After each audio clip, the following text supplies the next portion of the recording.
Durant ay talagang nagpakita ng galing sa depensa laban kay James Harden na nagdala ng pressure sa Warriors.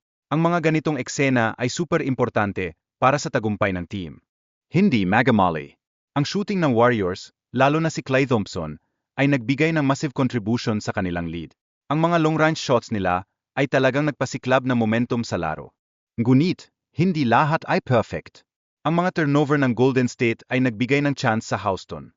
Ang mga hindi pagkakaintindihan sa depensa ay naging bentahe para sa Rockets. Siyempre, hindi mawawala si Curry. Ipinakita niya ang kanyang shooting skills na nagbigay ng massive points.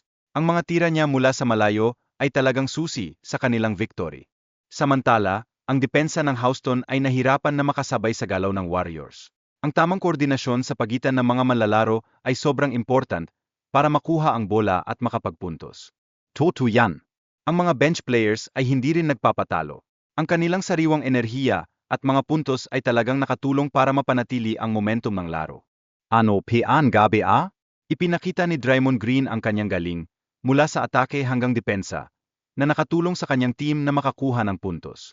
Napaka-importante talaga ng kanyang role sa laro. Kaya naman hindi ikinakaila, si Klay Thompson ay nag-shine sa laban. Ang kanyang mga 3-point shots ay nagbigay ng malaking bentahe sa Warriors.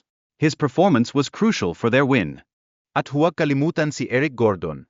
Nagpakita siya ng galing sa kanyang mga drives at shooting na nagbigay ng critical points para sa kanyang team. Ang kanyang performance ay naging susi sa laban. Basta teamwork, mga kabatan. Si Harden at Gordon ay nagtulungan sa laro, nagbigay daan sa mga crucial points. Ang kanilang back-to-back 3-pointers ay talagang nagdagdag ng momentum. Ngunit, hindi rin masusuko. Ang mga foul ng mga players, tulad ni Chris Paul, ay nagdulot ng malaking pagbabago sa takbo ng laro.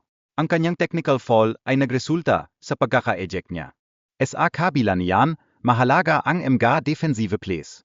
Partikular ang block ni Capella, na pumigil sa mga crucial chances ng kalaban. Ang mga ganitong aksyon ay nagpapataas ng kumpiyansa ng kanilang team. Tulad ni Kevin Durant, nagbigay siya ng importanteng puntos sa pamamagitan ng mga 3-pointer at mga drive na talagang nagpapalakas sa kanyang team. Pinangunahan niya ang scoring sa mga crucial moments. At syempre, si James Harden ay hindi nagpapahuli.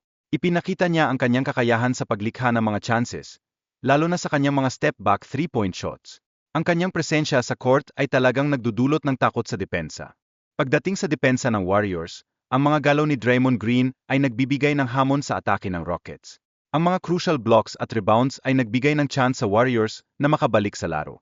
Mahalaga talaga ang mga 3-pointers mula kay Steph Curry at Klay Thompson. Nagbigay sila ng kalamangan sa Warriors sa mga critical na sandali. Ang kanilang shooting skills ay patunay na crucial sa tagumpay ng team.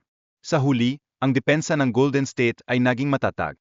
Nakatulong ito sa mga turnovers ng Rockets at nakapagpigil sa kanilang mga puntos sa ilang minuto. Ang disiplina sa depensa ay malaking bahagi ng kanilang estratehiya.